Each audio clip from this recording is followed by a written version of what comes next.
Hello, Facebook and YouTube followers. This is John Democus, also known as Half Man, Half Cichlid. The purpose of today's video, and it's a very important video, is to talk about sump failures. We do know that quite a number, or the number one reason why people do not convert from canister filters to sumps is out of fear that they will flood their homes, their basements, their garages, wherever they have their aquariums. And I think this topic is particularly important since there is a significant trend of people moving from canister filters to sumps. In fact, some of the old timers who argued against sumps, I'm seeing are gradually converting, as well as some of the leaders in the community are helping their fellow fish keepers figure out how to set up and maintain a sump. So the purpose of this video is not to scare you, but let you know that there are conditions under which an aquarium or a sump can fail, or a pump can fail, and to help educate you on how and how those failures occur, and what you can do to prevent those failures in the design of your sump system, the maintenance of your sump system, and some of the ancillary equipment that you might add to your sump. So, without further ado, let's move on.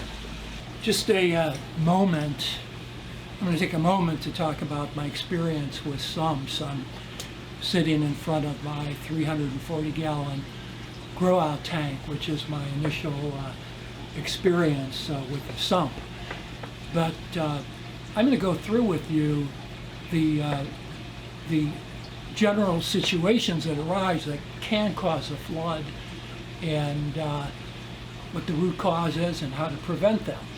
But I can tell you this, the list that I've developed, and there are 6 or 7 different causes of sump failures, I've experienced each and every one.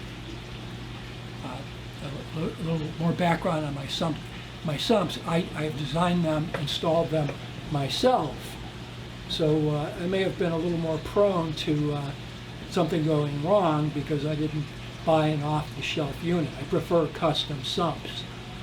But in working through the design, the installation, and experiencing failures, I think I've just about recorded and experienced and captured every type of sump failure that can occur, and we'll share that knowledge with you in this video.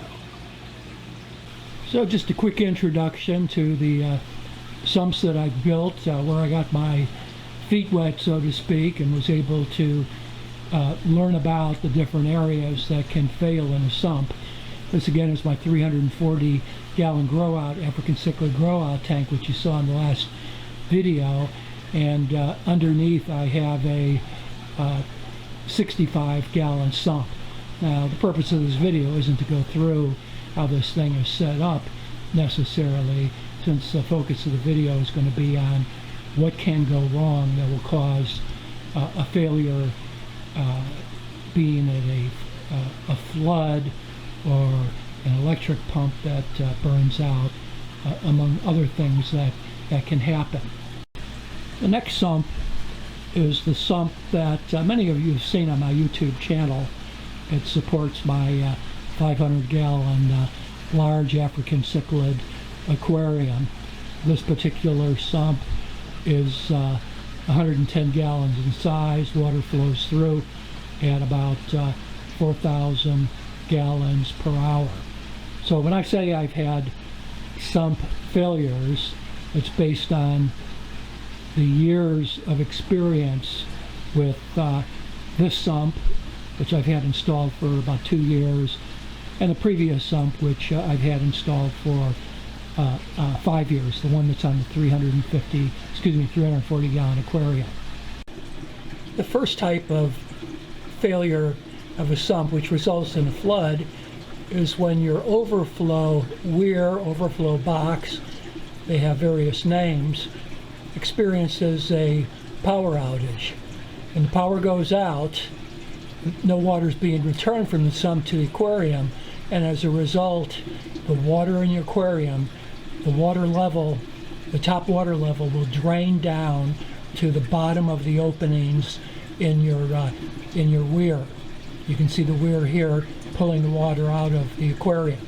So if I were to shut the pump off, that surface of the water would drop down to the bottom of the holes that you're looking at.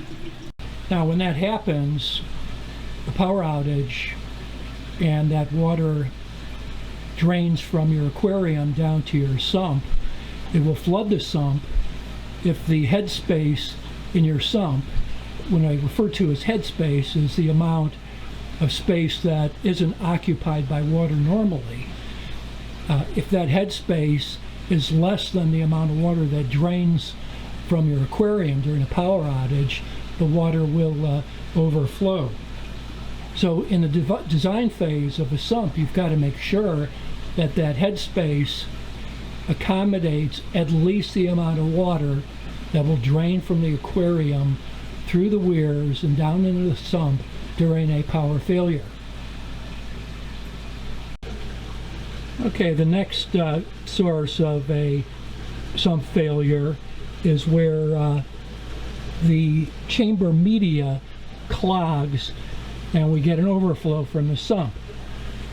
And those of us who have sumps, we're all familiar with the fact that we generally have multiple chambers, and each chamber has its own media. In my case, I've got sponges and other mechanical filtration. In any event, it can happen that, for example, the sponge that we're looking at would plug, and if it did plug, it would create back pressure that could overflow the top of the sump. And the way to prevent this is by having, we call them overflow channels between the sump chambers.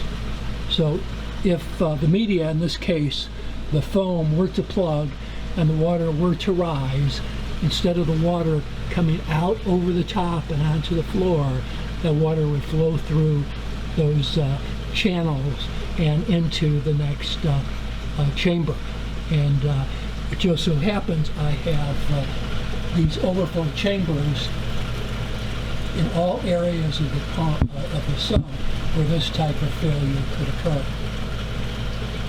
Another type of pump failure is where, due to evaporation, we lose quite a bit of water in the aquarium and in the sump, and the water level drops down below the return pump, and this can, of course, cause the pump to dry out and burn out, and kick out an electrical circuit, shutting off power to your aquarium.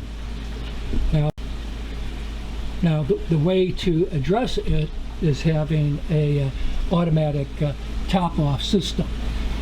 I'll try to get a shot of this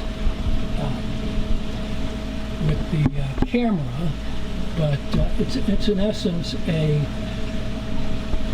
valve, float valve, connected to a line that, when the water level drops below a preset level, the valve opens and allows water to drain into the aquarium and bring it up to a level where the pump is safe from burning out.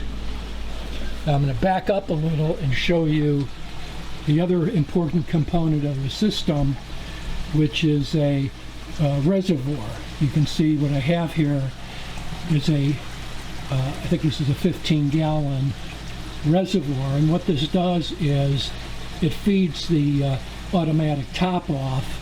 So anytime that that float drops and the valve opens. Through gravity, the water is fed back to the sump to maintain the level in a way such that the sump works optimally, and the pump, you don't have to worry about the pump burning out. The fourth source of a sump failure causing floods or pump burnout is where somehow the flow from your overflow box or weir is impeded. And again, as in the last example, when there isn't enough water feeding the pump, the return pump to the aquarium, the pump can dry out, burn out, and kick out your breaker. So I'm going to show you a pump controller that I have on my 500-gallon tank that addresses this issue.